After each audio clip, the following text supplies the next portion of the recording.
সারা দেশের medical college হাসপাতালে ৫ দফা আদায়ের দাবিতে ধর্মঘট পালন করছে ইন্টার্ন চিকিৎসকরা। এরই মধ্যে প্রভাব পড়তে শুরু করেছে হাসপাতালে ধর্মঘটের প্রভাব জানতে আমরা চলে যাচ্ছি সিলেট ওসমানী মেডিকেলে। সেখানে আছেন সহকর্মী আব্দুল মুহিত দিদার।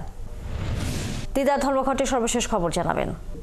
ইমার্জেন্সি সামনে আপনারা জানেন যে সকাল থেকে ডাক্তার, ইন্টার্ন ডাক্তার এবং শিক্ষার্থীরা তারা ধর্মঘট ডাক দিয়েছিল ৫ দফা দাবিতে। এই দাবিতে তারা দুপুর ১২টার দিকে ওসমানী মেডিকেল কলেজ হাসপাতালের সামনে যে রাস্তা ছিল সেই রাস্তায় তারা অবস্থান নেন এবং ১৫ মিনিট অবস্থান নেওয়ার পর তারা রাস্তাটি ছেড়ে দেন এবং তারা জানিয়েছেন যে তারা তাদের ৫ দফা দাবি আদায় না হওয়া পর্যন্ত তারা আন্দোলন চালিয়ে যাবে এবং তারা কর্মবিরতি পালন করছেন এবং যে কথা বলছি যে ওসমানী ইমার্জেন্সি ব্যতীত কোনো রোগীদেরকে তারা চিকিৎসা দিচ্ছেন না। আমরা মেডিকেল কলেজের ইমার্জেন্সি গেইটে আছি, এখানে আমরা দেখেছি অনেক রোগীরা এসেছেন, তারা চিকিৎসা না পাওয়া মেডিকেল ছেড়ে অন্যত্র প্রাইভেট হসপিটালে যাওয়া শুরু করেছেন এবং ইমার্জেন্সি যারা আছেন তাদের ডাক্তার শূন্যতার কারণে দীর্ঘ লাইনে তারা দাঁড়িয়ে আছেন।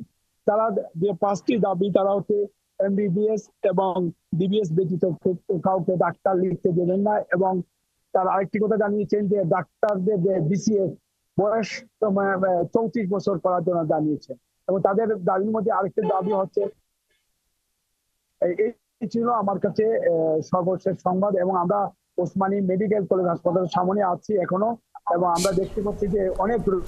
ধন্যবাদ আব্দুল মুহিত দিদার। নিশ্চয়ই আমরা ফিরবো পরবর্তীতে খবর জানবার জন্য।